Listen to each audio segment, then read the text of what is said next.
बिस्मिल्लाहिर्रहमानिर्रहीम। अस्सलामु अलैकुम नाज़रीन, ये है आज तक न्यूज़ और मैं हूँ समी।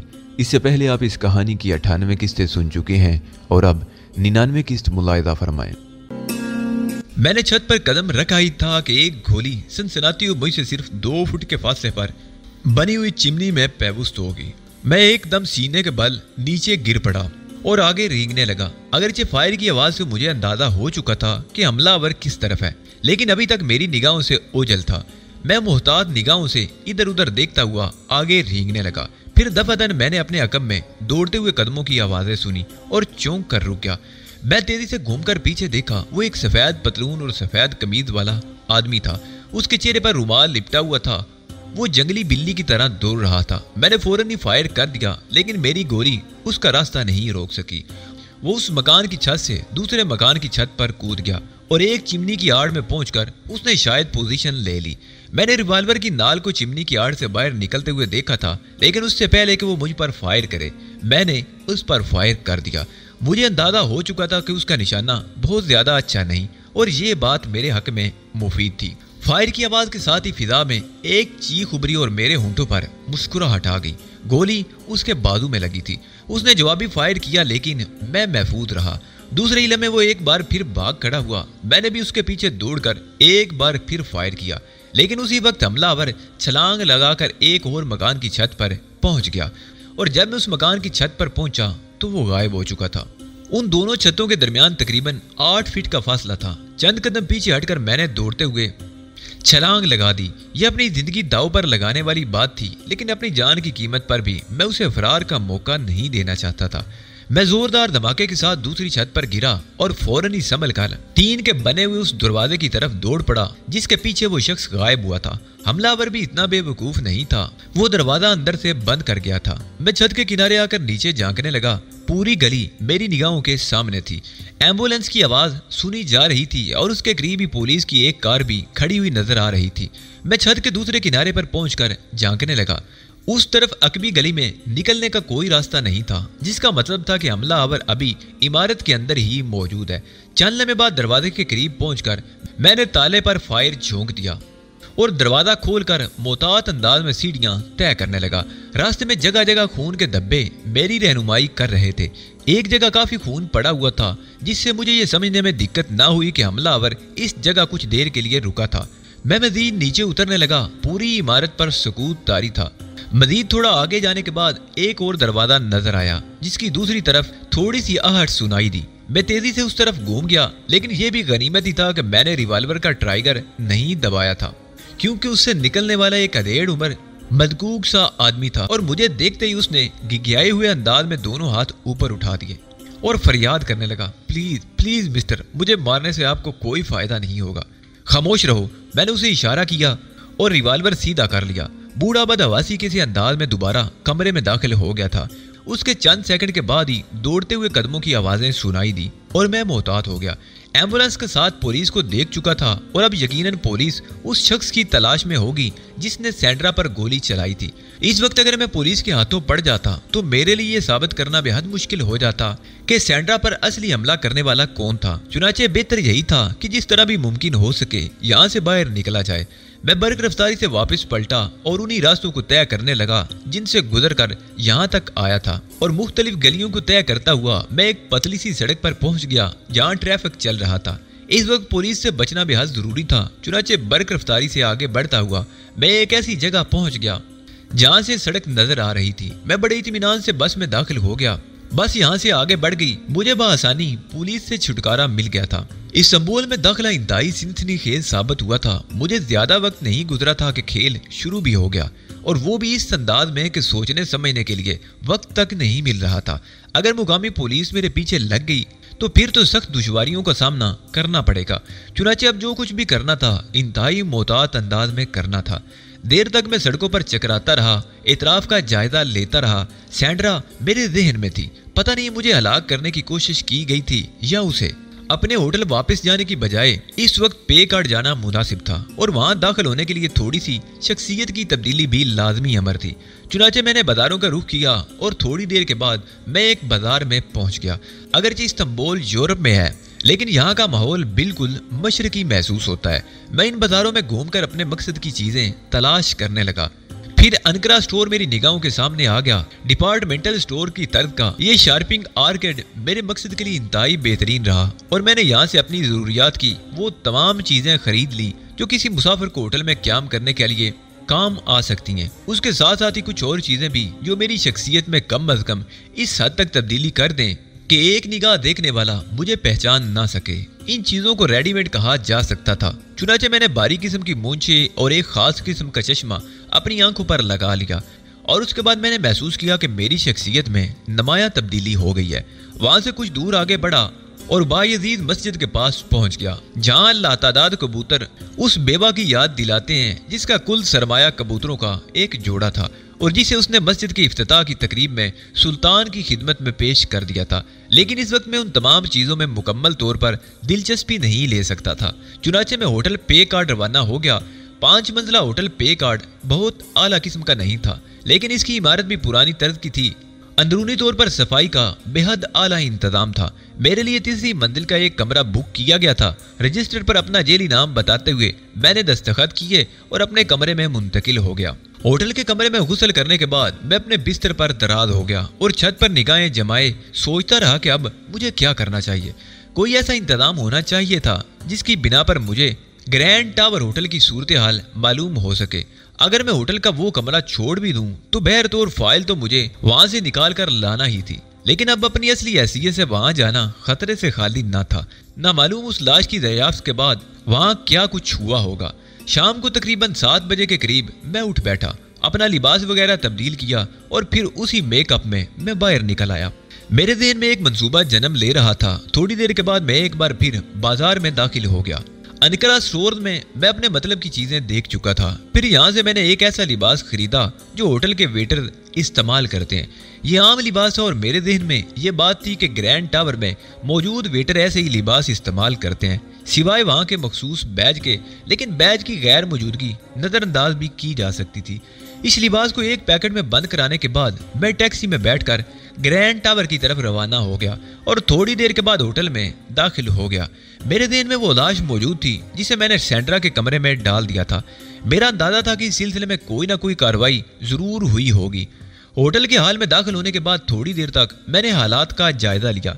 कोई तब्दीली नजर नहीं आई थी। उसके बाद वहां से निकलकर मैं अपने कमरे की रायदारी में पहुंच गया। रायदारी के एक सरे से दूसरे सरे तक मैंने चक्कर लगाया और यूं महसूस होता था जैसे अभी तक सेंड्रा के कमरे की कैफियत का किसी को पता नहीं चल सका। यहाँ का माहौल सुनसान देखकर मैंने दिल में फैसला किया कि अब मुझे अपने काम में देर नहीं करना चाहिए। चुनाचे में होटल के एक ऐसे हिस्से की तरफ चल पड़ा जहां मैं वेटर का लिबास तब्दील कर सकता था। उसके बगैर मैं कोई खतरा मोल नहीं लेना चाहता था। इंतहाई फुर्ती से मैंने ये लिबास तब्दील किया। एक कपड़ा अपने शाने पर इस तरह डाल दिया कि वो हिस्सा छुप गया जहां होटल का मोनोग्राम बैज की शक्ल में लगा होता है, और उसके बाद दूसरों की निगाहों से बचता हुआ एक बार फिर अपने कमरे की रायदारी में दाखिल हो गया। रायदारी अब भी उसी तरह पुरसुकून थी। कमरा नंबर 620 के सामने पहुंचकर मैंने उसी मखसूस तार की मदद से दरवाज़ा खोला और तेजी से अंदर दाखिल हो गया। कमरे का दरवाज़ा अंदर से बंद करके मैंने फुर्ती से शेड की जानिब रुख किया और वहां से फाइल निकालकर अपने लिबास में छुपा ली। इस काम को अंजाम देकर मैं इंतहाई बर्क रफ्तारी से बाहर आया और दरवाज़ा बंद करके फुर्ती से रायदारी के एक सरे की जानिब चल पड़ा। खुदा का शुक्र है कि इस काम में मुझे कोई दिक्कत नहीं हुई थी।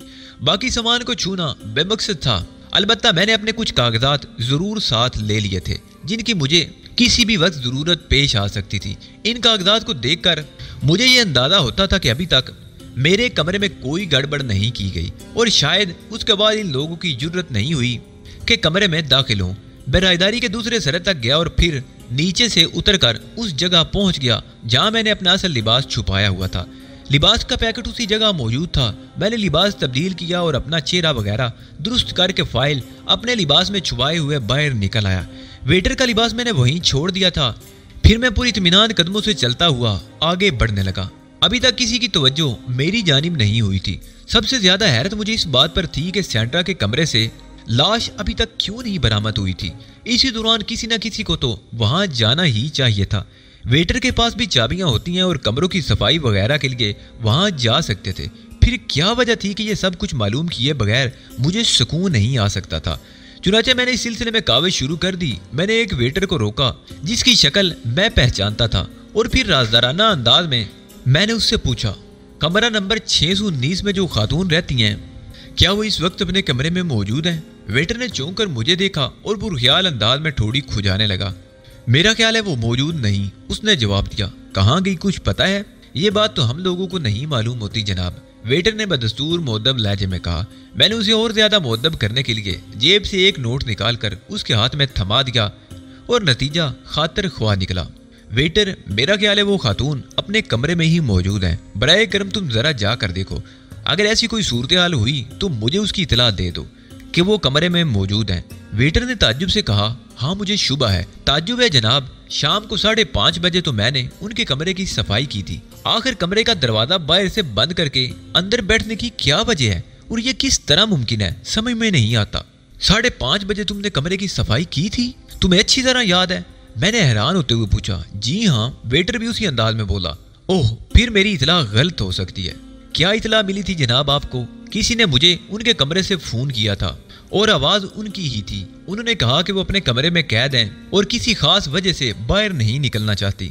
अगर आप इजाजत दें जनाब तो एक बार मैं देख लूं। जरूर, मैंने कहा और वेटर वहां से चला गया।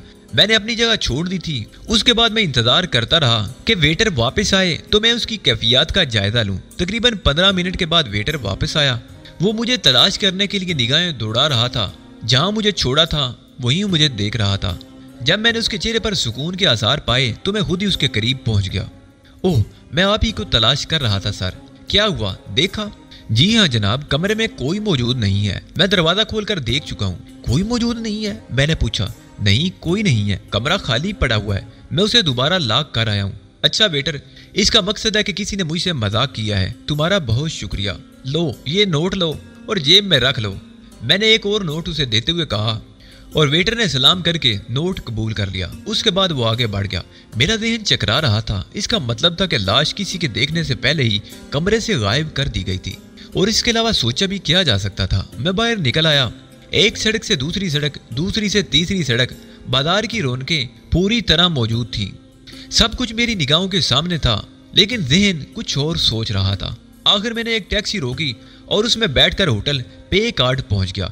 पे कार्ड के कमरे में दाखिल होने के बाद मैंने दरवाजा अंदर से बंद किया और फाइल निकालकर उसकी वर्क गर्दानी करने लगा। यहाँ भी मुझे फाइल को पोशीदा करने के लिए खुसूसी इंतजाम करना था, चूंकि ये अंदाजा हो चुका था कि ग्रीन पोल के अलावा भी कुछ मजीद पुरस्रार लोग इस फाइल के चक्कर में पड़ गए हैं। फाइल को मैंने इंतहाई एहतियात से एक जगह महफूज कर दिया था, लेकिन दिल में फैसला कर लिया था कि कल सबसे पहला काम ये करूंगा कि फाइल किसी लॉकर में रखवा दूंगा। ये जरूरी था। दूसरी सुबह पुरसुकून थी। नाश्ता वगैरह किया। कोई ऐसी तब्दीली महसूस न हुई जो मेरे लिए परेशान कुन होती। 10:30 बजे के करीब में होटल से निकल आया और सड़क पर चल पड़ा। यहाँ का अब थोड़ा बहुत जायजा तो ले ही चुका था। बैंकों के बारे में मालूमात भी हासिल हुई थी। ऐसे बैंक भी देखे थे जिन पर लाकत के इश्तिहारात लगे हुए थे। चुनांचे एक बैंक में दाखिल होने के बाद मैंने इस सिलसिले में कार्रवाई की। इंतहाई बाइखलाक और मिलनसार अमला था। मेरी हर तरह से मदद की गई और तकरीबन 20 मिनट के बाद मैं अपने काम से फारिग हो गया। फाइल अब मैंने एक लॉकर में महफूज कर दी थी। वो लड़की सैंड्रा मेरे ज़हन में मुसलसल चुभ रही थी। अगर वो जिंदा है तो मुमकिन है मुझे उससे कुछ मालूमात हासिल हो सके। इस्तांबुल के कोचा व बाजार अब मेरे लिए अजनबी नहीं रहे थे।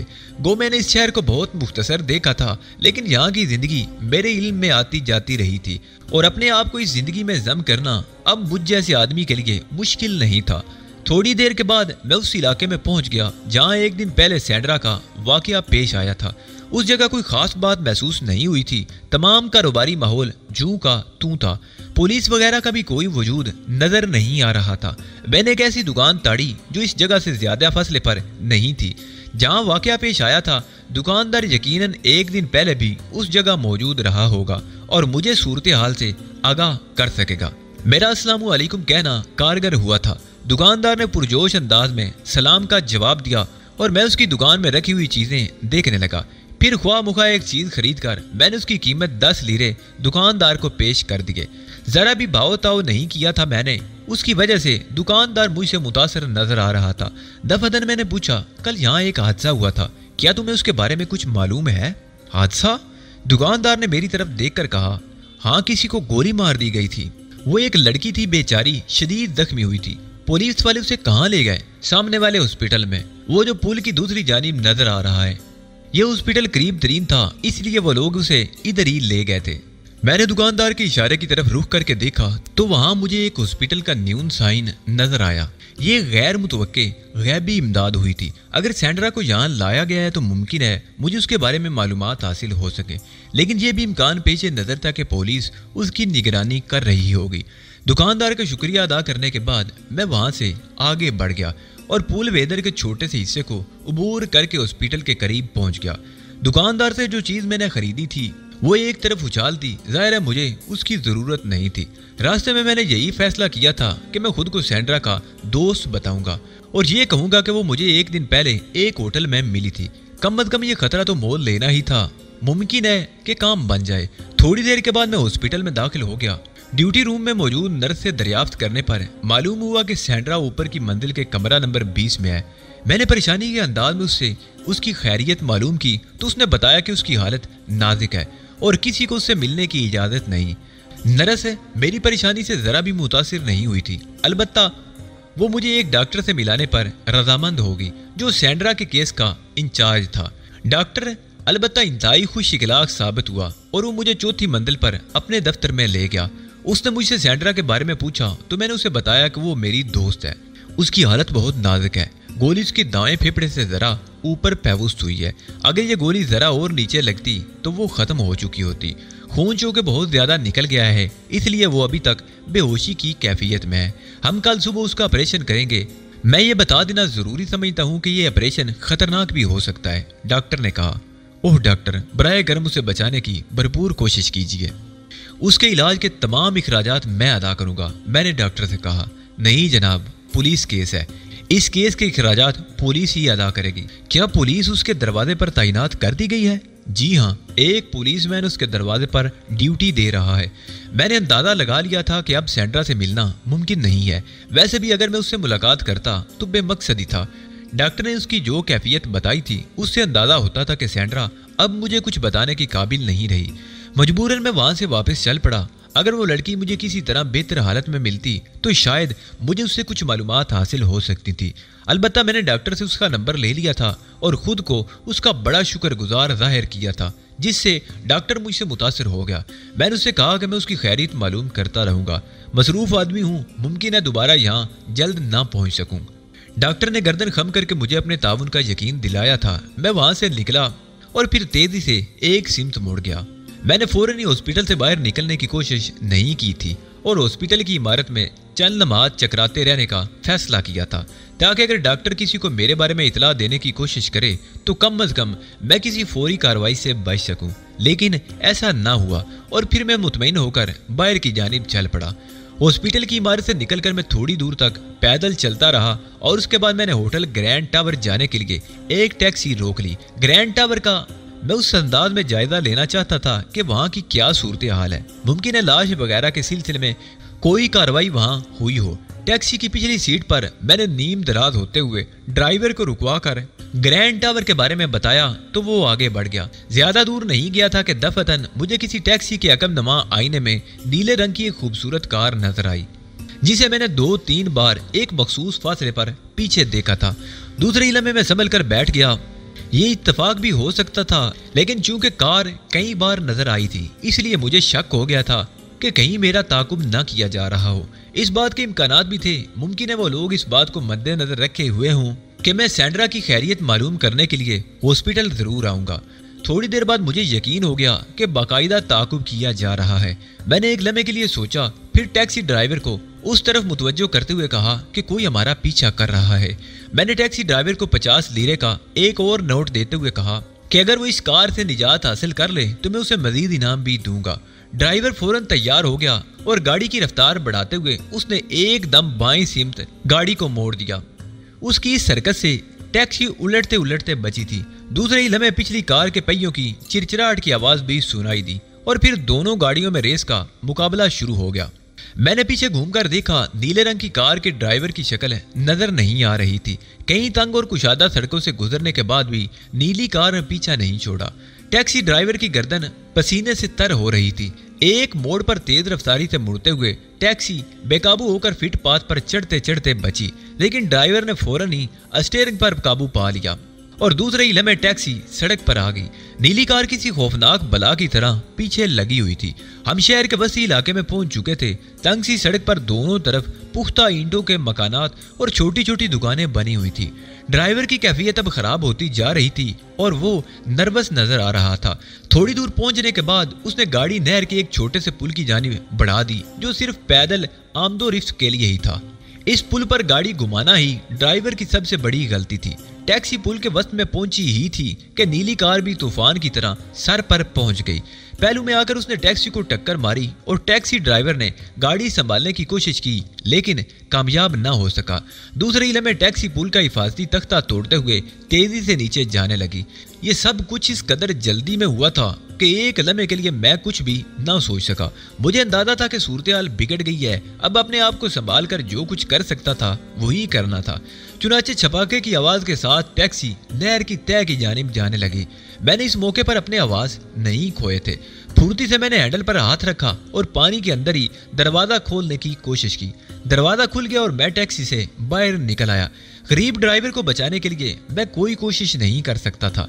मैंने अपने आप को संभाल कर जूतों समेत तैरने की कोशिश की। लहर बहुत ज्यादा गहरी नहीं थी और मैं इस हालत में भी तैरता हुआ वहां से आगे जा सकता था, लेकिन टैक्सी का खुला हुआ दरवाजा मेरी राह में हायल था। सबसे पहले मुझे उस दरवाजे के नीचे से निकलना था, उसके बाद ही कुछ किया जा सकता था। मैं भी कोई फैसला नहीं कर पाया था कि दफअतन एक फायर हुआ और विंड स्क्रीन का शीशा चकनाचूर हो गया।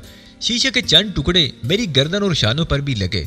मैं उसी वक्त दरवाजे की आड़ में छुप गया। दूसरा फायर भी हुआ और दरवाजे का शीशा भी टूट गया। मैं पानी में पूरी तरह संभलने भी ना पाया था कि ऊपर से यह कार्रवाई शुरू हो गई थी। एक और फायर हुआ और इस बार गोली टैक्सी की छत में पेवस्त हो गई। मैं ताज्जुब से ये सोच रहा था कि जो कोई भी है कितनी दलेरी से ये कार्रवाई कर रहा है। हालांकि दिन का वक्त है और यकीनन एतराफ के लोग इस कार्रवाई से बेखबर नहीं होंगे। ड्राइवर बेचारे की मैं कोई मदद नहीं कर सकता था। बमुश्किल तमाम मैं दरवाजे के नीचे से तिरछा होकर निकल आया और पुल के निचले हिस्से की तरफ तैरने लगा। उसी वक्त पुल पर बहुत ज्यादा लोग जमा हो गए होंगे जिन्हें मैं नहीं देख सका था। थोड़ी देर के बाद मैं पुल के ऐसे हिस्से में पहुंच गया जहां कम अज कम ऊपर से मुझे नहीं देखा जा सकता था। किनारे की ईंटों की सारे ऊपर चढ़ते हुए मैंने जब नहर के किनारे की तरफ निगाह दौड़ाई तो वहां एक अच्छा खासा हुजूम जमा था। लोग शोर मचा रहे थे और नहर की जानिब इशारा कर रहे थे। मुझे शायद किसी ने नहीं देखा था। उसी वक्त मेरे कानों में पुलिस के सायरन की आवाज उभरी और मैं पुल के नीचे ही आगे बढ़ता हुआ दूसरे हिस्से की ऊपरी सिमत आ गया। मेरा लिबास पानी में शराबूर था, लेकिन वहां रुके बगैर मैं इंतहाई बर्क रफ्तारी से एक तंग सी गली की तरफ चल दिया। जूतों में पानी भर गया था जिसकी वजह से चलने में बड़ी दिक्कत हो रही थी, लेकिन जाहिर है नंगे पांव भी नहीं जा सकता था। लोग बुरी तरह चीख रहे थे और उनकी तवज्जो क्योंकि टैक्सी ही की जानिब थी, इसलिए मुझे वहां से निकलने का मौका मिल गया। दिल में थोड़ी बहुत उम्मीद ये भी थी कि मुमकिन है उन लोगों की बरवक्त मुदाखले से मजलूम टैक्सी ड्राइवर की जान बच जाए। मेरी निगाहें सुनसान गली में चलते हुए किसी पनाहगाह की तलाश में थी। दफअतन मैंने एक शख्स को देखा जो एक मकान की आड़ में खड़ा हुआ था। उसका हुलिया ठीक नजर नहीं आता था, लेकिन उसके हाथ में इशारिया 3-8 का रिवाल्वर भी नजर आ रहा था। शायद वो मुझे देख नहीं सका था। मुझे फौरन ही खतरे का एहसास हुआ और मैं एक और गली में दाखिल हो गया, लेकिन उस शख्स ने मेरे कदमों की आहट सुन ली थी। दूसरे ही लम्हे मुझे दौड़ते हुए कदमों की आवाज सुनाई दी और मैं भी दौड़ने लगा, लेकिन अभी सड़क के वस्त में ही था कि दाईं तरफ से आती हुई एक कार के हॉर्न सुनाई दिए। हॉर्न की आवाज पर उस शख्स ने सड़क की तरफ देखा। एक लम्हे के लिए हम दोनों की निगाहें मिली। दूसरे ही लम्हे उसने रिवाल्वर वाला हाथ सीधा कर लिया। मैं फौरन ही दौड़ पड़ा था। वो शख्स भी मेरे पीछे दौड़ने लगा। मेरा ख्याल था कि करीब ही पुलिस की मौजूदगी के बायस वो गोली चलाने से ज़रेक करेगा, लेकिन मेरा ख्याल गलत निकला। उसने दौड़ते हुए फायर किया और गोली मेरे सर के 2 इंच ऊपर से गुजर गई। उसके साथ ही दफअतन मुझे ठोकर लगी और मैं लड़खड़ा कर नीचे गिर गया। शायद ये भी इमदादे गैबी थी, क्योंकि उसने दूसरा फायर किया था और अगर मैं ना गिरता तो इस बार यकीनन मेरा सही निशाना वो ले चुका था। उसके साथ ही उसने मेरी तरफ छलांग लगा दी थी। एक ही लम्हे में वो मेरे सर पर पहुंच गया और फिर उसकी गर्राई हुई आवाज उभरी, खड़े हो जाओ। मैं अंदाजा लगा चुका था कि सूरत हाल खासी बिगड़ चुकी है। चुनाचे में आहिस्तेगी से उठ खड़ा हुआ। वो मेरे चेहरे पर नजरें जमाए खड़ा था, लेकिन उसे उसकी तवक्को नहीं थी कि मेरी तरफ से कोई फौरी कार्रवाई हो जाएगी। मेरी जोरदार ठोकर उसकी पिंडली पर पड़ी थी कि वो करा कर दोहरा हो गया। उसे संभलने का मौका दिए बगैर मैंने दूसरी ठोकर रसीद की और फिर तीसरी ठोकर पर वो सड़क पर लौटने लगा। मैं रुके बगैर उस पर ठोकरों की बारिश करता रहा। गर्दन पर लगने वाली ठोकर के साथ ही हल्की सी हड्डी की चिटक भी उभरी। अगली ठोकर उसके सर पर लगी थी। वो बकरे की तरह बिलबिलाया और उसके सर से खून बह निकला। मैंने महसूस किया कि उसका बदन मुकम्मल तौर पर ढीला पड़ गया है। अभी तक मुझे इतराफ के बारे में कुछ मालूम नहीं था। दिन के इन लम्हात में कोई भी इस तरफ निकल आ सकता था। मैंने अपने भीगे हुए लिबास को जगह जगह से झाड़ा। मैं इस काबिल नहीं था कि किसी बड़ी पूरी सड़क पर आऊं, लेकिन यहाँ वक्त जाया नहीं कर सकता था क्योंकि यहाँ एक मकतूल मौजूद था जिसे मैंने अपने हाथों से ही कत्ल किया था। मेरे हुलिये और कैफियत से कोई भी शख्स ये अंदाजा लगा सकता था कि इस कत्ल से मेरा ताल्लुक जरूर है। चुनाचे अपनी गर्दन फंसने से बचाने के लिए ये जरूरी था कि मैं फौरी तौर पर यहाँ से आगे बढ़ जाऊं। मैंने गली को उबूर किया और एक लंबा चक्कर काटने के बाद एक अजीब सी जगह जा पहुंचा। यहाँ कदीम तर्दे तामीर के हामिल बोसीदा मकानात बिखरे हुए थे। बाज मकानों के निचले हिस्सों में दुकानें बनी हुई थी। एक अजीब सी वैरानी और बेरौनकी यहाँ छाई हुई थी। एक गोल दरवाजे पर कारवाने सराय लिखा हुआ था। उसे देखकर एक लम्हे के लिए मेरी जान में जान आ गई। ऐसी सराय के बारे में मैंने सुना था कि यहाँ आरदी क्याम के लिए जगह मिल जाती है और इस वक्त इसमें जगह निकल आना मेरी खुशबख्ती ही होती क्योंकि कम अज कम इस तरह सर छुपाने का थोड़ा सा मौका तो मिल जाता। चुनाचे में उस गोल दरवाजे से अंदर दाखिल हो गया। बड़ी सी अबा पहने हुए, सर पर मखसूस तर्ज की गोल टोपी सजाए एक दरमियानी उम्र का शख्स वहां बैठा हुआ था, जिसने मुझे देखकर गोल गोल आंखें घुमाई और फिर जल्दी से अपनी जगह से उठकर मेरे करीब पहुंच गया। उसने मुकामी जबान में मुझसे कुछ पूछा, लेकिन उसकी जबान मेरी समझ में ना आ सकी।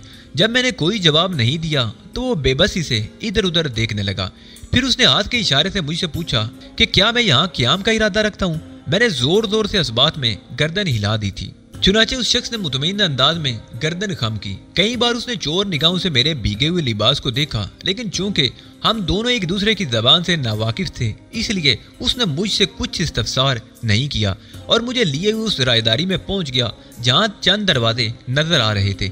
एक दरवाजा खोलकर उसने मुझे अंदर आने का इशारा किया। अंदर तारीकी थी। उसने बत्ती जलाई और कमरे का उदास और वैरान माहौल मेरे सामने आया हो गया। मैंने मुतमईन अंदाज में गर्दन खम की और उससे अंगूठे और उंगली की मदद से रकम के बारे में पूछने लगा। हाथ के इशारे से उसने मुझे 5 लीरे बताए और मैंने फौरन 10 लीरे का नोट निकालकर उसके हवाले कर दिया जो भीगा हुआ था। उसने भीगे हुए नोट को फुर्ती से पकड़कर इधर उधर से देखा और फिर मुस्कुराकर गर्दन हिलाने लगा। कमरे में चारपाई पड़ी हुई थी जिस पर दरी और चादर बिछी हुई थी। एक तकिया भी था। जरूरियात जिंदगी की चंद और चीजें भी वहां मौजूद थी। उसने फिर अपनी जबान में मुझसे कुछ कहा जो मैं ना समझ सका, लेकिन उसे फौरन इस बात का एहसास हो गया कि उसने दोबारा मुझसे वो जबान बोलकर गलती की है। चुनाचे एक बार फिर इशारों की जबान शुरू हो गई। वो मुझसे मेरी जरूरियात के बारे में पूछ रहा था।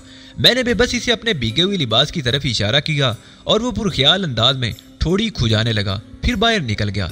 चंद लम्हात के बाद जब वो वापस लौटा तो उसके हाथों में तहबंद किस्म की कोई चीज थी जिसे उसने मेरी तरफ बढ़ाते हुए अपना लिबास उतारने के लिए कहा। मैंने उसे एक लम्हे के लिए बाहर जाने का इशारा किया और जल्दी जल्दी अपनी जेबें खाली की और तमाम चीजें एक जगह जमा करके मैंने लिबास उतारा और वो तहबंद किस्म की शय अपने बदन पर लपेट ली जो एक मखसूस अंदाज की थी। जब मैंने उसे आवाज दी तो वो अंदर आ गया और खामोशी से मेरे कपड़े उठाकर ले गया। देखना यह था कि अब वो इन कपड़ों के साथ क्या सलूक करता है। ये जगह मुझे इंतहाई गनीमत महसूस हुई थी। मैंने इधर उधर देखा। एक तरफ दीवार में एक आईना टंगा हुआ था। उसमें जाकर मैंने अपना चेहरा देखा। शुक्र था कि मूंछें नाक के नीचे से गायब नहीं हुई थी, वरना पानी में जो कुछ ना हो जाता कम था। अब तक मेरी वजह से खासा कश्ते खून हो चुका था। बेचारी सैंड्रा जद में आ गई थी। अगर वो बेगुनाह थी तो वाकई उसका खून मेरी गर्दन पर बोझ होगा और इसके अलावा टैक्सी ड्राइवर न जाने उसका क्या हशर हुआ होगा। मेरी वजह से वो किसी जासूसी फिल्म का हीरो बन गया था और इस अंदाज में टैक्सी दौड़ा रहा था कि खुद भी उसे अपने आप पर काबू ना रहा। बहुत से ख्यालात दिल में थे। मैं आराम से बिस्तर पर दराज हो गया और आइंदा के मंसूबों पर गौर करने लगा। ग्रैंड टावर में मेरा कमरा अब भी महफूज था। बज़ाहिर तो यही नजर आता था। मुझे ताज्जुब था कि मेरी गैर मौजूदगी में उन्होंने कमरे की तलाशी लेने की कोशिश क्यों नहीं की। सफेद फाम ने उधर का रुख क्यों नहीं किया। लेकिन हो सकता है उस वाक़े के बाद उसकी जुर्रत ना हुई हो। پیکارڈ میں کمرہ حاصل کر کے میں نے نہایت ذہانت کا ثبوت دیا تھا۔ میرا خیال تھا کہ وہ لوگ ابھی تک پیکارڈ کی جانب متوجہ نہیں ہوئے تھے۔ اگر میں سینڈرا کی تلاش میں ہاسپٹل میں نہ جاتا تو انہیں مجھ پر شک نہ ہوتا، لیکن ایک اور خیال بھی میرے ذہن میں آیا، اگر یہ وہی لوگ تھے تو اس کا مطلب ہے کہ وہ مجھے اس ہلکے پھلکے میک اپ میں بھی پہچان گئے ہیں، ورنہ اس انداز میں میری جان لینے کی کوشش نہ کی جاتی، ورنہ وہ لوگ یہ معلوم کرنے کی کوشش کرتے کہ میں سینڈرا کی تلاش میں کیوں گیا تھا۔ اس طرح میری شکل و صورت پھر مخدوش ہو گئی تھی اور اس کے لیے ضروری تھا کہ میں کوئی نیا حلیہ اختیار کروں۔ بہت دیر تک انہی خیالات میں ڈوبا رہا، پھر یہی طے کیا کہ یہاں سے نکلنے کے بعد یہ میک اپ صاف کر لوں گا اور اپنی اصلی شکل میں ہی کام کروں گا۔ دیکھتا ہوں کہ کس طرح یہ لوگ میرے راستے میں آتے ہیں۔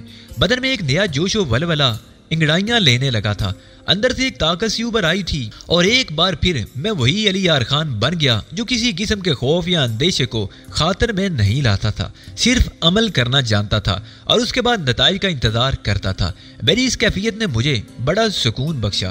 تقریباً 1 گھنٹے کے بعد کاروانے سرائے کا مالک پھر اندر آیا اور اس کے ہاتھوں میں پڑے ہوئے ایک لباس کو دیکھ کر میری آنکھیں خوشی اور مسرت سے چمک اٹھی۔ یوں لگتا تھا جیسے وہ لباس کو لانڈری سے ڈرائی کلین کروا کے لایا ہے، حالانکہ ایسی بات نہیں تھی۔ اس نے بھیگے ہوئے لباس کو نچوڑ کر نفاست سے پریس کر دیا تھا اور اب محسوس ہی نہیں ہوتا تھا کہ وہ کبھی بھیگ چکا ہے۔ میں نے حیرت و مسرت سے اپنے کپڑوں کو دیکھا اور بے اختیار 5 لیرے کا نوٹ اسے دینے پر مجبور ہو گیا، لیکن نوٹ دے کر اس نے دونوں ہاتھ فضا میں کھڑے کر کے بڑے پر اعتماد انداز میں گردن نفی میں ہلائی۔ میری کسی بھی کوشش سے وہ متاثر نہیں ہوا۔ یہ اس نے اپنے مہمان کے لیے اپنا فرض سمجھا تھا اور اس شخص کی اس فرض شناسی پر مجھے بڑی خوشی ہوئی تھی۔ میں اس کا شکریہ ادا کیا اور اب وہ مجھ سے کھانے کے بارے میں پوچھ رہا تھا، چنانچہ میں نے گردن ہلا دی۔ میں رات تک اس کاروانے سرائے میں قیام پذیر رہا۔ دل میں یہ احساس بار بار آتا تھا کہ ممکن ہے پولیس ان اطراف میں گھیرا ڈال دے اور اس شخص کو تلاش کرنے کی کوشش کرے جو ٹیکسی میں ٹیکسی ڈرائیور کے ساتھ سفر کر رہا تھا، اس کے بعد وہاں سے نکل کر کسی کو قتل کر کے فرار ہو گیا تھا، لیکن ایسی کوئی بات نہیں ہوئی۔ 7:30 بجے کے قریب میں نے اپنے اس میزبان سے اجازت مانگی اور اس نے بڑے احترام کے ساتھ مصافحہ کر کے مجھے اجازت دے دی۔ چنانچہ میں باہر نکل آیا۔ سب سے پہلا کام میں نے یہی کیا تھا کہ اپنی ناک کے نیچے سے مونچھیں اکھاڑ کر پھینک دی تھی اور وہ چشمہ بھی اتار کر جیب میں رکھ لیا تھا۔ اب میں اپنی اصل شکل میں تھا۔ کافی دور تک میں پیدل چلتا رہا۔ ایک بار دل چاہا کہ اس طرف کا رخ کروں اور وہاں جا کر صورتحال معلوم کروں، لیکن اب یہ بے مقصد تھا۔ چنانچہ تھوڑی دیر کے بعد ایک ایسی سڑک پر پہنچ کر جہاں کاروں وغیرہ کی آمد و رفت تھی، میں ٹیکسی کا انتظار کرنے لگا اور جب ایک ٹیکسی خالی نظر آئی تو اس میں بیٹھ کر گرینڈ ٹاور چل پڑا۔ حالانکہ وہاں جانا اس وقت خاصا خطرناک ثابت ہو سکتا تھا، کیونکہ مجھے یقین تھا کہ وہ لوگ اس کے آس پاس ہی بھٹک رہے ہوں گے، لیکن اب میرے خیال میں ان سے سامنا ضروری تھا۔ گرینڈ ٹاور کے کاؤنٹر پر پہنچ کر میں نے اپنی چابی حاصل کی اور پھر پورے اطمینان قدموں سے چلتا ہوا اپنی منزل کی رائیداری میں پہنچ گیا۔ کمرے کا دروازہ کھولا، بتی جلائی، اندر کا ماحول دیکھا، سب کچھ پرسکون تھا، کوئی خاص تبدیلی نظر نہیں آئی تھی۔ یہ رات میں نے اسی کمرے میں بسر کرنے کا فیصلہ کر لیا، حالانکہ یہ خطرناک قدم تھا، لیکن بہرطور جو کچھ ہوگا دیکھا جائے گا۔ البتہ میں نے اس کے لیے کچھ اور بندوبست کر لیے تھے، مثلاً یہ کہ سونے سے پہلے میں نے اپنی مسیری پر تکیے وغیرہ رکھ کر چادر بچھا دی تھی اور خود دیوار کے قریب زمین پر لیٹ گیا تھا۔ ساری رات اسی طرح گزر گئی۔ رات میں 2-3 بار آنکھ کھلی تھی اور میں نے کمرے کے ماحول کا جائزہ لیا تھا، لیکن مدھم روشنی میں کوئی ایسی تبدیلی محسوس نہیں ہوئی تھی جو میرے لیے باعث تشویش ہوتی۔ صبح ناشتے وغیرہ سے فارغ ہو کر ایک خیال کے تحت ٹیلی فون کی جانب بڑھ گیا۔ ہاسپٹل کے جس ڈاکٹر نے مجھ سے تعاون کیا تھا مجھے اپنا نمبر دے دیا تھا، چنانچہ میں نے نمبر ڈائل کرنے کے بعد ریسیور کان سے لگا لیا۔ تھوڑی دیر کے بعد دوسری طرف سے آواز سنائی دی۔ یہ ریسیپشن کی آواز تھی۔ میں نے اسے ڈاکٹر کا نام بتا کر اس سے بات کرنے کی خواہش ظاہر کی اور چند لمحے بعد اس ڈاکٹر سے میرا رابطہ قائم ہو گیا۔ معافی چاہتا ہوں ڈاکٹر، دراصل میں اس لڑکی سینڈرا کے بارے میں معلومات حاصل کرنا چاہتا تھا۔ میں نے کہا اسے ہوش آ گیا ہے اور اب اس کی حالت پہلے سے بہتر ہے۔ کیا آپ نے اسے میرے بارے میں کچھ بتایا تھا ڈاکٹر؟ میں نے اس خیال کے تحت سوال کیا کہ اگر ڈاکٹر سے کسی نے میرے بارے میں کچھ پوچھا ہو تو ڈاکٹر اس کا جواب دے دے، لیکن ڈاکٹر نے جواب دیا، نہیں مسٹر، ابھی تک اس سے کوئی بات نہیں کی جا سکی، بس یوں سمجھ لیں کہ اب اس کی حالت خطرے سے باہر ہے، لیکن سخت احتیاط کی ضرورت ہے۔ ہم لوگ مسلسل اسے غنودگی کی حالت میں رکھ رہے ہیں، گویا وہ بچ جائے گی۔ ہاں، अब इस बात का इम्कान है। डॉक्टर ने जवाब दिया। बहुत शुक्रिया डॉक्टर, मैंने कहा और टेलीफोन बंद कर दिया। सैंड्रा की तरफ से ये इत्मीनान भी तसल्ली बख्श था और इस बात का इजहार भी हो रहा था कि किसी ने डॉक्टर से मेरे बारे में कुछ नहीं पूछा, या फिर बात अगर गहराई में हो तो मैं कुछ नहीं जानता था। एक बार फिर मेरे सोचने को बहुत सी बातें पैदा हो गई थी। अगर सफेद फार्म का ताल्लुक ग्रीन पोल से नहीं तो फिर ग्रीन पोल वाले क्यों खामोश बैठे हुए हैं? उन्हें मुझसे राब्ता कायम करना चाहिए था। मेरे पास जो मालूमात थी उनके तहत मुझे ग्रैंड टावर में क्याम करना था और यहीं ग्रीन पोल के नुमाइंदे मुझसे मुलाकात करते, लेकिन न जाने क्यों वो रोपोश थे, या फिर सफेद फार्म भी ग्रीन पोल का ही कोई आदमी हो सकता था और उन्होंने इस तरह ये बददियानती शुरू कर दी थी। अगर आइंशलायर की बीवी और बच्चे का मामला ना होता तो मैं इस सिलसिले में जरा भी परेशान ना होता और इत्मीनान से यहाँ बैठा रहता, लेकिन अब मौजूदा सूरत हाल काबिल तशवीश थी। एक ख्याल ये भी आया कि किसी तरह तरीना हार्डू से राब्ता कायम करके उन लोगों को इस सूरत हाल से आगाह कर दूं और ये मालूम करूं कि इस सूरत में मुझे क्या करना चाहिए। लेकिन ये काम भी आसान नहीं था। मैं तो बड़ी जिम्मेदारियां कबूल करने के बाद यहाँ पहुंचा था और फिर ये भी नहीं कहा जा सकता था कि तारीना हार्डू अब भी वहाँ मौजूद होगी जहाँ साइका रहती थी, और ज़रूरी नहीं था कि साइका से अब भी उसका रब्ता कायम हो। काफ़ी देर तक गौर खोज करता रहा और फिर दिल में फैसला किया कि हालात को उसी तरह हैंडल किया जाए जिस तरह आज तक करता रहा हूँ, यानी आवारागर्दी। और इस आवारागर्दी के दौरान उन लोगों से मुलाकात। मैंने दिल में तहिया कर लिया था कि इस बार अगर कोई ऐसी सूरत हाल पेश आई तो अपने आप को उनकी तहवील में दे दूंगा और उनके दरमियान घुसकर ये मालूमात हासिल करने की कोशिश करूंगा कि वो क्यों मेरी जिंदगी के दर पे हैं। अगर फाइल के उसूल का मकसद है तो फिर उसके लिए इस अंदाज में कोशिशें क्यों नहीं की गई जो मुकर्रर था। इसमें सिर्फ एक ही मौका ऐसा था जब सफेद फार्म ने मुझसे फाइल तलब की थी, लेकिन ना मिलने के बाद वो भी मुझे कत्ल करने के दर पे हो गया था और उसके बाद से मुसलसल यही कोशिशें की थी कि मुझे हलाक कर दिया जाए। आखिर क्यों? इसका क्या मकसद था? ये तमाम बातें सोचने के बाद मैं बाहर निकल आया। लिबास वगैरह तब्दील कर लिया था, जेब में रिवाल्वर मौजूद था। इस्तांबुल की सड़कें और वहाँ के तारीखी मकामात मेरी दिलचस्पी का मरकज बन गए और मैं उनमें गुम हो गया। महल सरा की फसील के अंदर ही तुर्कश आर्कियोलॉजिकल म्यूजियम की इमारत में यूनानी अहद के नवादरात रखे हुए थे। सिकंदर आजम का खाली ताबूत और अपोलो के मंदिर के चंद सतूनों को मैंने देखा। फिर उस चार दीवारी से बाहर निकला तो धूप शिद्दत से फैली हुई थी। अभी 11 साढ़े 11 बजे का वक्त था, लेकिन धूप की शिद्दत में बेपनाह इजाफा हो गया था। वहां से आगे बढ़कर मैं गलता पुल के साथ सीढ़ियां उतरकर पुल के नीचे पानी में तैरते हुए लकड़ी के प्लेटफार्म पर आ गया। जब जब लहरें उठती तो प्लेटफार्म मेरे कदमों के नीचे झूलने लगता।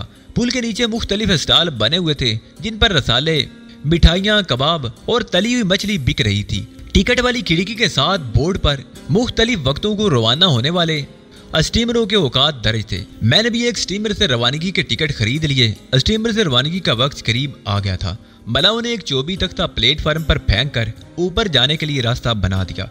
मेरे साथ खड़े हुए मुसाफिरों ने तमाम तकल्लुफात बलाए ताक रख कर स्टीमर पर धावा बोल दिया। मैंने भी उनकी तकलीद की थी। स्टीमर एक छोटा मोटा जहाज लगता था। अरशे पर बिछी हुई आराम कुर्सियों को लोगों ने अपने कब्जे में कर लिया ताकि सफर के दौरान मनाजर से लुत्फ अंदोज हुआ जा सके। मैं भी रीलिंग के साथ टिक कर खड़ा हो गया। मुतअद्दिद स्टीमर और कश्तियां यूरोप और एशिया के फेरे लगा रही थी। मछेरों की कश्तियां डोल रही थी और उनके दरमियान एक चट्टान पर लैंडर का मीनार खड़ा हुआ था। पादरियों ने शहनशाह कॉन्स्टाइन को बताया था कि उसकी खूबसूरत बेटी की मौत सांप के काटने से होगी। चुनाचे शहनशाह ने शहजादी की मुस्तकिल रिहायश गाह के लिए यह मीनार बनवाया था ताकि वो सांपों की पहुंच से बाहर रहे। शहजादी सारा दिन मीनार की बुलंद खिड़की से समंदर को तकती रहती। शाही महल से रोजाना एक सजी सजाई कश्ती आती और शहजादी को खाने पीने की चीजें देकर चली जाती। एक रोज शहजादी ने चोरी छपे मीनार के करीब से गुजरती हुई मछेरों की कश्ती से अंगूरों की टोकरी खरीद ली और उसी शब काले अंगूरों के नीचे छुपे हुए मोदी नाग ने उसे डस लिया। मीनार के दूसरी तरफ फ्लोरेंस नाइट एंगल हॉस्पिटल वाक़ था। बाईं जानिब महल सरा का तवील सिलसिला चला गया था जिसके ऐन नीचे एक छोटी सी बंदरगाह वाक़ थी जिसके अब खंडरात नजर आते थे। सुना गया था कि सुल्तान जब किसी जंगी मुहिम से वापस आता तो जहाज से उतरकर सीधा महल सरा में दाखिल हो जाता। हबशी ख्वाजा सरा नापसंदीदा अशखास को बोरियों में बांधकर नीचे ले आते और कश्ती में रखकर समंदर के बीचों बीच डबो देते। पुल गलता पर से गुजरने वाले ट्रैफिक का शोर और समंदर में चलने वाले जहाजों اور بومپوں کی آوازیں اب دور ہوتی جا رہی تھی۔ ہمارے اسٹیمر نے بھی اپنی رفتار تیز کر دی۔ سمندر کا پانی تیز دھوپ میں شیشے کی مانند چمک رہا تھا۔ دھوپ کی شدت کو سمندر کی نمی نے اپنے اندر سمو لیا تھا اور اسٹیمر کی اپنی دنیا جاگ رہی تھی۔ سفر نہایت خوشگوار تھا۔ لوگ آرام دہ کرسیوں میں دن سے سمندر کے نظارے کر رہے تھے۔ ان میں ہر طرح کے لوگ تھے۔ عرشے پر خاصی ہنگامہ خیزیاں تھیں۔ بڑے بڑے فریم کی گول شیشوں والی اینکیں لگائے منی اسکرٹ پہنے چیونگ چباتی لڑکیاں جنہیں کسی بھی طور مسلمان نہیں کہا جا سکتا تھا، ادھر سے ادھر تتلیوں کی طرح تیر رہی تھی۔ لہروں کا شور زیادہ ہو جاتا تو آوازیں کچھ دب جاتی، لیکن جب لہروں کی آوازیں کم ہوتی تو انسانوں کی آوازیں ان پر حاوی ہو جاتی۔ میں ایک ایک شخص کو دیکھتا رہا اور میری نگاہیں سمندر پار اس کے اطراف کا جائزہ لیتی رہیں۔ ذہن میں متعدد خیالات تھے۔ میں اس ماحول سے بے حد لطف اندوز ہو رہا تھا اور تھوڑی دیر کے لیے یہ بھول گیا تھا کہ میں کس مقصد کے تحت استنبول آیا ہوں۔ اسٹیمر پر شہزادوں کے جزیرے کی جانب سفر کرتے ہوئے میرے ذہن میں صرف انہی کی داستانیں گونج رہی تھیں۔ تب میری نگاہ ایک معمر خاتون پر پڑی جو نہایت سادہ اور پروکار نظر آ رہی تھی۔ ان کی شخصیت میں بے پناہ جاذبیت تھی۔ ہاتھ میں ایک بڑا سا کیمرہ تھا جس سے شاید وہ مووی بنا رہی تھی۔ کیمرہ ایک دو بار میرے اوپر سے بھی گزرا۔ اس بار جب انہوں نے میری طرف دیکھا تو میں مسکرا دیا۔ خاتون نے آنکھوں کے پاس سے کیمرہ ہٹا کر مجھے دیکھا، تب ان کا پورا چہرہ میری نگاہ میں آیا۔ کسی یورپین ملک سے ہی ان کا تعلق تھا۔ میری مسکراہٹ کے جواب میں وہ بھی پروکار انداز میں مسکراتی اور پھر آہستہ آہستہ چلتی ہوئی میرے نزدیک آ گئی۔ ہیلو، انہوں نے شائستہ لہجے میں کہا۔ ہیلو میڈم، معافی چاہتا ہوں کہ آپ کے مشغلے میں دخل اندازی کی۔ وہ کیسے؟ انہوں نے سوال کیا۔ بس اسی طرح کہ آپ کو میری طرف متوجہ ہونا پڑا۔ او بوائے، ایسی کوئی بات نہیں، انسان کبھی بھی تنہا خوش نہیں رہا ہے، خاتون نے فلسفیانہ انداز میں کہا۔ آپ تنہا ہیں؟ ہاں، بس سیاحت کے لیے آئی تھی یہاں، لیکن شناسائی تو ہر قدم پر ضروری ہوتی ہے۔ مجھے مختلف شناسا ملتے رہے ہیں۔ اتفاق سے اسٹیمر پر ابھی میری ملاقات کسی سے نہیں ہوئی۔ تو پھر ٹھیک ہے، شہزادوں کے جزیرے کی سیر میں آپ مجھے اپنا شریک بنا لیجئے، مجھے خوشی ہوگی، میں نے مسکراتے ہوئے کہا۔ آف کورس، میرا نام میریسا گراہم ہے، آسٹریلیا سے تعلق ہے، بہت سے ممالک کی سیر کر چکی ہوں، استنبول پہلی بار آئی ہوں۔ خاتون نے اپنا تعارف کرایا۔ آپ مجھے اسنوڈن کہہ کر پکار سکتی ہیں۔ گڈ، بڑی خوشی ہوئی تم سے مل کر ڈیئر اسنوڈن، خاتون نے شفیق لہجے میں کہا۔ تھوڑی دیر کے بعد ایک جزیرہ آیا اور لوگ اسٹیمر سے نیچے اترنے لگے۔ میں نے آگے قدم بڑھائے تو خاتون نے کہا، آخری جزیرے پر اتریں گے، وہ بہت خوبصورت ہے۔ چونکہ ہم دونوں ساتھی بن گئے تھے اور اس معمر عورت کی معیت میرے لیے کسی طور بری نہیں تھی، چنانچہ میں نے ان کی بات مان لی اور واپس اپنی جگہ آ گیا۔ آخری جزیرہ واقعی دوسرے جزیروں سے بہت زیادہ خوبصورت نظر آ رہا تھا۔ سمندر کی نیلاہٹ میں سرسبز و شاداب درختوں کا ایک جھنڈ، خوبصورت سفید مکانات اور سرخ مٹی کی ایک لکیر جو ساحل کو چھو رہی تھی۔ ساحل کے ساتھ ساتھ قہوہ خانے اور ریستوران بکھرے ہوئے تھے جن کے ویٹر سفید جیکٹوں میں ملبوس ہاتھ میں مینیو کارڈ اٹھائے اسٹیمر سے اترنے والے گاہکوں کا انتظار کر رہے تھے۔ اکثر لوگ اسٹیمر سے اتر کر ساحل سے پرے خوبصورت پہاڑیوں پر نگاہ ڈالے بغیر فٹ پاتھ پر لگی کرسیوں پر بیٹھ کر دوپہر کے کھانے کی تیاریاں کرنے لگے، اور ان میں سے کچھ بگیوں پر سوار ہو کر جزیرے پر پرسکون گوشے کی تلاش میں نکل کھڑے ہوئے۔ میں بھی میڈم میریسا کے ساتھ اسٹیمر سے اتر کر سڑک کے ڈلوان کی جانب چل پڑا۔ وہ خود ہی میری رہنمائی کر رہی تھی۔ راستے میں انہوں نے کہا، میں 2 بار ان جزیروں پر آ چکی ہوں، دل ہی نہیں بھرتا، ایسی حسین ایسی پرسکون جگہ ہے، یقیناً تمہیں بھی بھوک لگ رہی ہوگی دوسروں کی مانند۔ ہاں یقیناً، میں نے مسکرا کر جواب دیا۔ ان قہوہ خانوں اور ہوٹلوں میں صورتحال ذرا مہنگی ہو جاتی ہے۔ اگر تم بہت زیادہ دولت مند بھی ہو تو تب بھی بہترین یہی ہوگا کہ ہم پیسوں کی بچت کریں۔ میں نے مسکرا کر گردن ہلا دی۔ تھوڑی دیر کے بعد ہم اس جزیرے کے چوک پر آ گئے۔ مختلف دکانوں پر گوشت، مچھلیاں، پنیر اور ایسی دوسری چیزیں کثرت سے نظر آ رہی تھی۔ ہم بھی ایک دکان کے سامنے رک گئے، وہاں سے ہم نے کچھ چیزیں خریدیں اور پھر جزیرے کے خوبصورت گوشے کی جانب چل پڑے۔ میڈم میریسا بدستور میری رہنمائی کر رہی تھی۔ انہوں نے دائیں ہاتھ کی طرف اشارہ کرتے ہوئے کہا، چیر کے درختوں کے اس جھنڈ کے پاس ایک خوبصورت پوائنٹ ہے، چیر کے درختوں کے اس جھنڈ کے پاس ایک خوبصورت پوائنٹ ہے، وہاں چلتے ہیں۔ چوک کے گرد درجنوں قدیم ترد کی بگیاں کھڑی ہوئی تھی، رنگین جالروں اور گول پھندنوں سے سجی ہوئی گھوڑوں کے ساز نہایت نفیس قسم کے تھے اور ان کے گلوں میں چھوٹی چھوٹی گھنٹیاں بندھی ہوئی تھی۔ میں نے میڈم میریسا کی طرف دیکھتے ہوئے کہا، آپ کو یہ چڑھائی چڑھتے ہوئے ذرا دقت ہوگی۔ नहीं, मैंने अपने आप को दिक्कतों से पाक रखने की कोशिश की है। मैंने शाने उचकाए और उनके साथ चल पड़ा। हमारा रुख बुलंदी की जानिब था। सड़क के दोनों तरफ सफेद रंग के खुशनुमा मकानात बने हुए थे, जिनके गिर्द छोटे छोटे बागीचे सुर्ख नीले और कासनी फूलों से भरे पड़े थे। धुंधलाए हुए संगे मरमर के फवारों के गिर्द खुदरू बेलें लिपटी हुई थी। सब्ज और खुशनुमा बेलों ने मकानात का घेराव किया हुआ था। समंदर से नम हवा के बूंके आते तो गुलाब की बेलें दीवारों से छूटकर इधर उधर खिड़कियों में झांकने लगती। हर तरफ एक सहर अंगेज सुकूत फैला हुआ था। काफी दूर चलने के बाद मैंने मैडम मैरिसा की तरफ देखा और ये देखकर मेरी आंखें हैरत से फैल गईं कि उनकी सांस हमवार थी। कुछ बगियां उन रास्तों को तय कर रही थी और घोड़ों के गलों में बंधी हुई घंटियां छनन छनन करती छनक रही थी। हम दोनों सरू के उस घने जंगल के करीब पहुंच गए, जहां दरख्तों की छांव में खुदरू जंगली घास की तहें बिछी हुई थी। उनमें इक्का दुक्का जर्द फूल भी नजर आ रहे थे। चुनाचे खूबसूरत जगह मुंतखिब करके हम वहां बैठ गए। मैडम मैरिसा बेहद खुश नजर आ रही थी। उन्होंने कई बार मेरी जानिब देखा और उनकी आंखों में मोहब्बत की चमक थी। मैं भी उन खातून के कुर्ब से मुतासिर था। यहाँ से बह रहे मरमर और उसमें बिखरे हुए खूबसूरत जजीरे भी दिखाई दे रहे थे। खुराक का बंडल जमीन पर रखने के बाद मैंने पांव फैला दिए। मैडम मैरिसा कहने लगी, क्या ये बेहतर नहीं होगा कि पहले हम खाना खा लें? खास तौर से उस चढ़ाई ने भूख तेज कर दी है। यकीनन मैं आपकी मदद करता हूँ, औरत का मुकाम उसके पास रहने दो, उन्होंने कहा और मैं मुस्कुराकर खामोश हो गया। मैडम मैरिसा ने खाना जमीन पर सजा दिया और उसके बाद हम दोनों खाने में मसरूफ हो गए। क्या ख्याल है इस जगह के बारे में? उन्होंने सवाल किया। आपका इंतखाब लाजवाब है, मैंने जवाब दिया और मैडम मैरिसा खाने में मसरूफ हो गई। सियाहती की जिंदगी क्या, इंसान की जिंदगी तो वाकयात का मजमुआ ही होती है, भला उसके लिए सियाहत की क्या जरूरत है?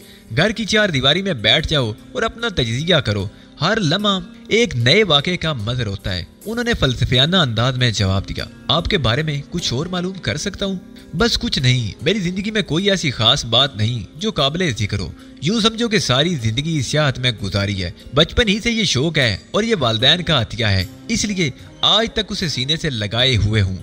शादी नहीं की आपने? मैंने पूछा। नहीं, मैंने अपनी जिंदगी का महवर तलाश कर लिया था और उसके बाद मजीद किसी शय की जरूरत महसूस नहीं हुई। खानदान है पूरा, हर शख्स की कमी पूरी हो जाती है। मोहब्बतों के लिए रिश्तों का तयन करना तंग नजरी है, यानी रिश्ते खुद ब खुद इस्तवार हो जाते हैं और फिर यूं होता है कि सारी जिंदगी कम अज कम उस रिश्ते की तलब नहीं रहती। आपकी बातों में बड़ी गहराई है, मैंने तारीफी नजरों से देखते हुए कहा। बेहतर ये होगा कि इंसान को ऊपरी सतह से देखो, गहराइयों में उतरोगे तो ज़हन उलझता चला जाएगा। मैडम मैरिसा ने एक बार फिर फलसफियाना बात कही। बहरहाल आपसे मिलकर अज हद मुसरत हुई मुझे। खैर ऐसी भी कोई बात नहीं, तुम खुद अच्छी शख्सियत के मालिक हो। कौन हो, कहाँ से आए हो? उन्होंने सवाल किया। बस यूं समझ लीजिए मैडम कि सियाहत मेरी भी जिंदगी है और मैंने भी अपनी उम्र का एक बड़ा हिस्सा दुनिया में आवारा गर्दी करते हुए गुजारा है। हूँ और कुछ नहीं, जाहिर है इंसान को उसकी ऊपरी सतह से ही देखो, मैंने कहा और कहका लगाकर हंस पड़ा। मैडम मैरिसा भी पुरवकार अंदाज में मुस्कुरा दी थी। खाने से फारिग होकर हम लोग आराम करने इत्मीनान से घास पर लेट गए। मैडम मैरिसा ने कहा, किसी जमाने में जब तुर्क शहजादे महल सरा की किसी साजिश में मुलव्वस पाए जाते या किसी वजह से सुल्तान के ज़ेरे आताब आ जाते तो उन्हें इन जजीरों में नजर बंद कर दिया जाता था। यहाँ की हवाओं में उनकी आवाज़ों की सरसराहट महसूस होती है। बस जरा ज़हन को उनकी जानिब लगा दो और फिर महसूस करो कि कैसे खुशगवार तासरात तुम्हारे ज़हन में उभरते हैं। यकीनन, मैंने कहा और आंखें बंद कर ली। मैंने उन शहजादों का तसव्वुर किया और देर तक उनके बारे में सोचता रहा। मुझे यूं ही महसूस हो रहा था जैसे तुर्क शहजादों के दौर में पहुंच गया हूं और यह कैफियत खासी देर तक रही। तसव्वुरात बुनते और बिगड़ते रहे, फिर न जाने क्यों ज़हन को एक झटका सा लगा और मैंने आंखें खोल दी। वही माहौल आंखों के सामने था। मैंने चौंक कर मैडम मैरिसा को देखा, लेकिन वो अपनी जगह मौजूद नहीं थी। मैं हैरानी से उठकर बैठ गया और उनकी तलाश में इधर उधर निगाहें दौड़ाने लगा। अपनी जगह से उठकर मैंने एतराफ और फिर वहां से ढलानों पर निगाह दौड़ाई। मैडम मैरिसा जिस किस्म की खातून थी, उनसे ये बाइद नहीं था कि फितरत के इन हुसीन नज़ारों से लुत्फ अंदोज होने के लिए वो यहाँ से आगे बढ़ गई हूँ।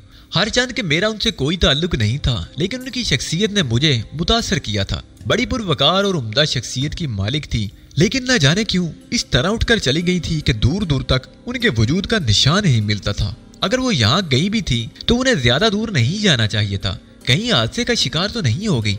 अभी इतना ही सोचा था मैंने कि दफातन सरू के दरख्तों के अकब से एक बारी बरकम चौड़ी जिसामत का मुकामी शख्स बाहर निकल आया। उसका चेहरा तुर्क बाशिंदों की तरह खूबसूरत नहीं था, बल्कि शायद वो किसी और मुल्क से ताल्लुक रखता था, लेकिन उसके बदन पर लिबास मुकामी था और तुर्क स्टाइल की टोपी लगी हुई थी। चौड़े चकरे बदन से इस बात का इजहार होता था कि वो बेहद ताकतवर है, लेकिन उसके हाथ में दबे हुए पिस्तौल का रुख मेरी जानिब था। एक लम्हे के लिए मेरा दिल धक से होकर रह गया। उसकी वजह ये शख्स नहीं था, बल्कि ये एहसास था कि मैडम मैरिसा की गुमशुदगी भी उसी शख्स से मुतल्लक है। क्या मैडम मैरिसा? लेकिन इस बात पर यकीन करने को जी नहीं चाहता था। ऐसी शफीक निगाहों वाली औरत, मोहब्बत छुपाए गुफ्तगू करने वाली औरत गलत नहीं हो सकती थी। फिर आखिर वो कहाँ गई? आने वाला बिल्कुल मेरे नजदीक पहुंच गया। उसकी आंखों में सांप की सी कैफियत थी और होंठ इस तरह बिछे हुए थे कि उसकी शख्सियत मजीद खौफनाक हो गई थी।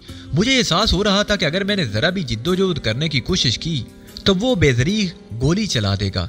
ऐसे लोगों के बारे में अंदाजा लगाने में मुझे कोई दिक्कत नहीं होती थी, क्योंकि उनसे काफी वास्ता पड़ चुका था। मैं खामोशी से उसे देखता रहा और वो मेरे करीब पहुंच गया। तुम्हें मेरे साथ चलना है, उसने शायद अंग्रेजी में कहा। कहाँ? मैं नहीं जानता। आसमानों में परवाज करोगे या जमीन पर ही सफर करना है? मैंने सवाल किया। मेरे सवाल को वो चंद लम्हे समझने की कोशिश करता रहा और फिर गर्राए हुए लहजे में बोला, बहुत ज्यादा ज़हीन बनने की कोशिश मत करो। अगर तुमने कोई हरकत की तो अपनी मौत के जिम्मेदार तुम खुद होगे। चलो आगे बढ़ो। किस तरफ? मैंने सवाल किया। चलते रहो, उसने सामने ही की तरफ इशारा किया और मजबूरन मुझे आगे बढ़ना पड़ा। मैंने ख्याल किया कि शायद वो तन्हा ही है, जिस्मानी तौर पर वो बहुत ताकतवर है और अगर मैं उससे लड़ूं तो उसके लिए मुझे खासी जबरदस्त जिद्दोजहद करना पड़ेगी, क्योंकि उस जैसे शख्स को ज़ेर करना आसान काम नहीं था। उसकी लगाई हुई कोई ज़रब मुझे जिंदगी से दूर कर सकती थी। फिर सबसे बड़ी बात यह थी कि उसके हाथ में पिस्तौल मौजूद था। मुझे एक बात का और भी एहसास हुआ था, और वो ये कि यह शख्स सिर्फ किराए का टट्टू मालूम होता है, बजाते खुद ज्यादा ज़हीन नहीं। क्योंकि अगर वो ज़हीन होता तो सबसे पहले पिस्तौल की नाल मेरी कमर से लगाकर मेरी तलाशी लेने की कोशिश करता और मेरा पिस्तौल अपने कब्जे में कर लेता। लेकिन ऐसा ना करके गोया उसने अपने लिए अजाब मोल लिया था। अब मुझे सिर्फ एक बात का इंतजार था कि किसी भी लम्हे उससे चूक हो तो मैं उसका फायदा उठाऊं। मैं एक सिमत ढलानों में उतरता चला जा रहा था। थोड़ी दूर चलने के बाद ही मुझे अपना ख्याल गलत महसूस हुआ। वो शख्स इतना भी अहमक नहीं था। उसने मुझसे अपने आप को इतने फासले पर रखा था कि अगर मैं पलट कर कोई हरकत करने की कोशिश करूं तो इस दौरान उसे पिस्तौल इस्तेमाल करने का मौका मिल जाएगा। मैं खामोशी से उसके साथ आगे बढ़ता रहा। ढलानों पर कई बार मेरे कदम लड़खड़ाए। ये सब कुछ मैंने जानबूझकर किया था, लेकिन वो मुतासिर नहीं हुआ। वो मुझ पर गहरी निगाह रखे हुए था और अगर मैं उस वक्त पिस्तौल निकालने की कोशिश भी करता तो इसमें शायद ही कामयाबी नसीब होती। तकरीबन 20 मिनट तक हम आगे बढ़ते रहे। उसके बाद उस शख्स ने एक तरफ रुख बदलने के लिए कहा। यह एक पतला सा दर्रा था, शहजादों के जजीरे पर पहाड़ियों के दरमियान। इस दर्रे का सफर तय करते हुए मुझे पानी की आवाज सुनाई दी और अब मुझे एहसास हुआ कि वो मुझे समंदर के किनारे लिए जा रहा है। मैंने दूर से साहिल की जानिब देखा। दर्रे से निकलते ही साहिल नजर आ गया था। वहां एक सफेद लांच खड़ी हुई थी और लांच के पास 2 आदमी और मौजूद थे। मैंने दिल ही दिल में सोचा कि अब किसी किस्म की जिद्दोजहद हमाकत होगी। फिलहाल तो मैं उन लोगों के जाल में फंस ही गया हूँ। लेकिन फिर ये ख्याल भी आया कि मैंने खुद ही इन लोगों के जाल में फंसने का फैसला किया था। लांच के करीब पहुंचे तो उन लोगों ने मुझे लांच पर सवार होने का हुक्म दिया। मैं दिल ही दिल में मुस्कुरा रहा था। बेवकूफों ने अभी तक मेरे लिबास की तलाशी लेने की कोशिश नहीं की थी। बहरहाल मैं खामोशी से लांच में सवार हो गया। सियाहवाम तुर्क भी मेरे पीछे ही लांच पर आ गया था। पिस्तौल अब भी उसके हाथ में था। वो लांच के एक तख्ते पर बैठ गया। उसकी निगाहें मुझ पर इस तरह जमी हुई थी जैसे वो पत्थर का बुत हो। मैं भी खामोशी से बैठ गया और उन दोनों आदमियों में से एक ने लांच स्टार्ट करके आगे बढ़ा दी। क्या तुम मुझे ये नहीं बताओगे कि मुझे तुम कहाँ लिए जा रहे हो? मैंने सवाल किया, लेकिन अफ्रीकी की जबान से कोई जवाब नहीं निकला। मैं पूछ रहा हूँ कि मुझे कहाँ लिए जा रहे हो? तुम्हारे लिए खामोशी बेहतर होगी, अफ्रीकी ने बिंचे बिंचे लहजे में कहा। लेकिन यह खामोशी मेरा दिमाग खराब कर देगी। हमें दिमाग दुरुस्त करना अच्छी तरह आता है। इस बार दूसरे आदमी ने, जो मुझसे कुछ फासले पर खड़ा था, उसने कहा, खूब, तुम भी बोल लेते हो। मेरा तो ख्याल था कि तुम लोगों में से किसी के मुंह में जबान ही नहीं। मैंने तंजिया लहजे में कहा, हमारी जबान खोलना तुम्हारे हक में सूदमंद नहीं होगा। اس لیے تم خاموشی بیٹھو کیونکہ ہماری زبان کے ساتھ ہمارے ہاتھ بھی کھل جاتے ہیں۔ میں چاہتا ہوں کہ تم اپنے ہاتھ کھولو۔ تم ایک بات اچھی طرح ذہن نشین کر لو، کوئی بھی لمحہ تمہاری موت کا لمحہ بن سکتا ہے، اس لیے بہت زیادہ دلیر بننے کی کوشش مت کرو، سمجھے؟ میں جانتا ہوں ویسے تم لوگ اب تک مجھے قتل کرنے کی کتنی کوششیں کر چکے ہو۔ ہم لوگ، اس شخص نے تعجب سے کہا۔ ہاں تم لوگ ویسے بے وقوف بنانے کی کوشش کر رہے ہو۔ اوہ، میں سمجھا شاید باتوں میں الجھا کر کوئی ایسی کارروائی کرنا چاہتے ہو جو تمہارے حق میں مفید ثابت ہو۔ ٹھیک ہے، کوشش کر ڈالو۔ یہاں سمندر خاصا عمدہ ہے، یہ لانچ اگر تباہ ہو گئی تو اس کے بعد تم کسی خشک جگہ نہیں پہنچ سکو گے۔ خوف زدہ ہو مجھ سے، میں نے سوال کیا اور وہ شخص عجیب سے انداز میں ہنس پڑا۔ جو دل چاہے کہتے رہو، ہمیں صرف تمہیں ایک مقام تک لے جانا ہے۔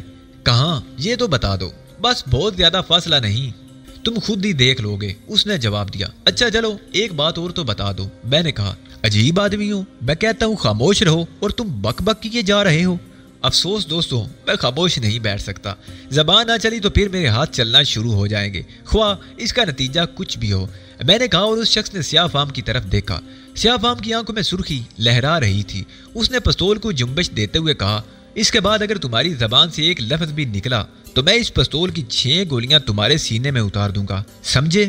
تم ایسا نہیں کر سکتے، میں جانتا ہوں، اگر ایسا کرنا ہوتا تمہیں، تم وہیں اسی جگہ مجھے قتل کر دیتے، سمجھے؟ اس لیے فضول قسم کی احمقانہ دھمکیاں مت دو، میں بھی کوئی بے وقوف آدمی نہیں ہوں۔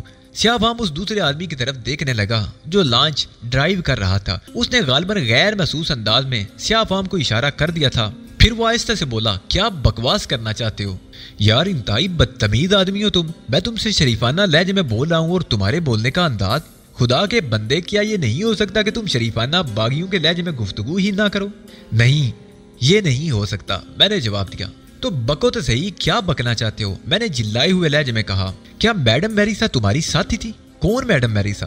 وہی بوڑھی عورت جو میرے پاس موجود تھی، میں نے کہا، اور وہ شخص کہکا لگا کر ہنس پڑا۔ بوڑھی عورت؟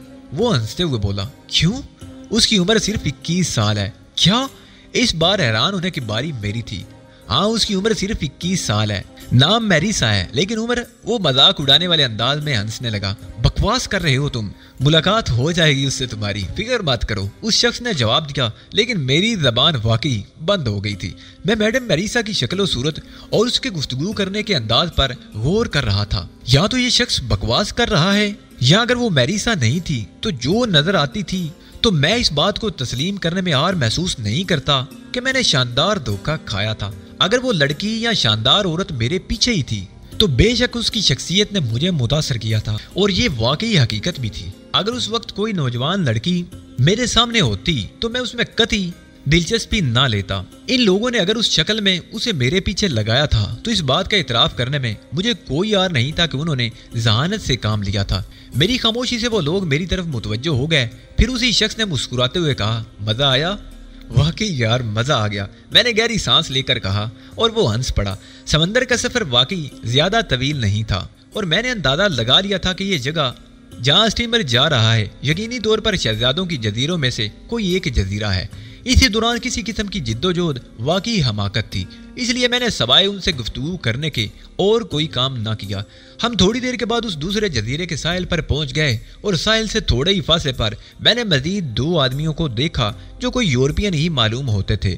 ان کے چہرے دور سے نمایاں نہیں تھے، لیکن قریب پہنچ کر میں نے ان میں سے ایک کو پہچان لیا۔